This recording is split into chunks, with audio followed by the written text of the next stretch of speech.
লোকে বলে রক্ত নাকি কথা বলে, রক্তের টান নাকি ভালোবাসার সম্পর্ক।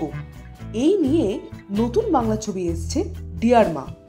10 বছর পর অনিরুদ্ধ রায়চৌধুরীর পরিচালনায় এসছে এই নতুন বাংলা ছবিটা। জয়া এহসান, শাশ্বত চ্যাটার্জি, চন্দন রায় সান্যাল প্রমুখ এই ছবিতে রয়েছেন। ছবিটা কেমন লাগলো আমার সব নিয়ে আলোচনা করতে চলে এসেছি আপনাদের সাথে। তাহলে নতুন ছবির গরম গরম রিভিউ নিয়ে আমি তো রেডি, আপনারা পাত পেতে বসে পড়ুন। Hastolipi originals, the ultimate filmy dose. ছবির গল্প ছোট করে বলতে গেলে বলতে হয়, এখানে জয়ার যে চরিত্র সে খুব অ্যাম্বিসিয়াস, সে প্রেগনেন্ট হতে চায় না, কিন্তু তার যে হাজবেন্ড চন্দন রায় সান্যালের যে চরিত্র সে আবার খুব বাচ্চা পছন্দ করে। তাহলে কি করা যায়? তিনি ভাবেন যে একটা বাচ্চা অ্যাডপ্ট করা হবে, তার সঙ্গে সেই বাচ্চাটার সম্পর্ক ভালো হয়, কিন্তু জয়ার সঙ্গে সেই বাচ্চাটা কোনোভাবে সিঙ্ক হতে পারে না, অর্থাৎ তাদের মধ্যে বনিমানা খুব একটা হয় না। তারপর হঠাৎ করে বাচ্চাটা নিখোঁজ হয়ে যায়। তারপরে কি হয়, ছবির মোড় কোন দিকেই বা যায় সেটা এই ছবিতে দেখানো হয়েছে। ছবিটা মেনলি ড্রামা, তার সঙ্গে থ্রিলারের এলিমেন্ট এই ছবিতে রাখা হয়েছে।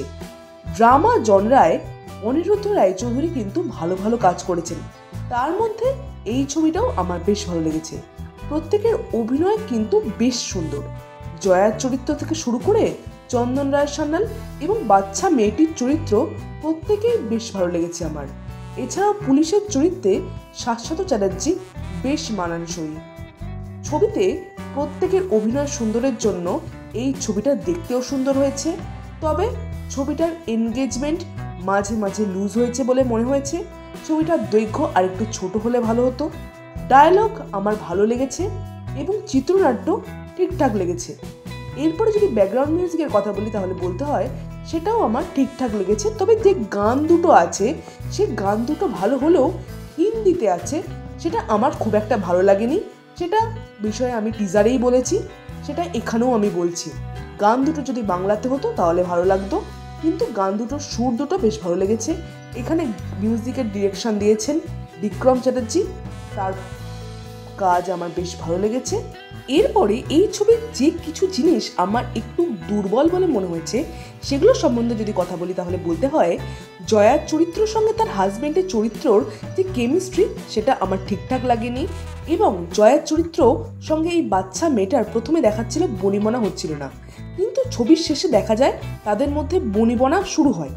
এবার এই যে না হওয়া থেকে হওয়ার মধ্যে যে ট্রান্সফরমেশনটা, এটা মনে হয়েছে জাম্প করা হয়েছে। এটা যদি গ্র্যাজুয়ালি তৈরি করা হতো তাহলে আমার মনে হয় ভালো হতো। আর এই ছবিতে একজন কাজের যে মাসি বা ঘরের কাজের যে লোকের চরিত্রে যিনি অভিনয় করেছেন তার অভিনয়টা আমার বেশ ভালো লেগেছে। এই ছিল এই ছবির বিষয়ে আমার মতামত। অবভিয়াসলি এই ছবিটা কিন্তু দেখবেন, ছবিটা কিন্তু এক কথায় বেশ ভালো লেগেছে আমার। এই কয়েক মাসে বেশ ভালো ভালো কিছু বাংলা ছবি আসছে, তার মধ্যে এই ছবিটা কিন্তু বেশ ভালো। এই ছবিটা অবশ্যই হলে দেখে আসুন। কেমন লাগলো অবশ্যই কমেন্টে লিখে জানাবেন, আর আমাদের এই ভিডিওটা লাইক করতে মিস করবেন না, কারণ আপনাদের জন্য এই ধরনের ভিডিও আমরা অবশ্যই সবসময় এনে থাকি। তাহলে চলুন পরের ভিডিওতে আপনাদের সঙ্গে দেখা হবে।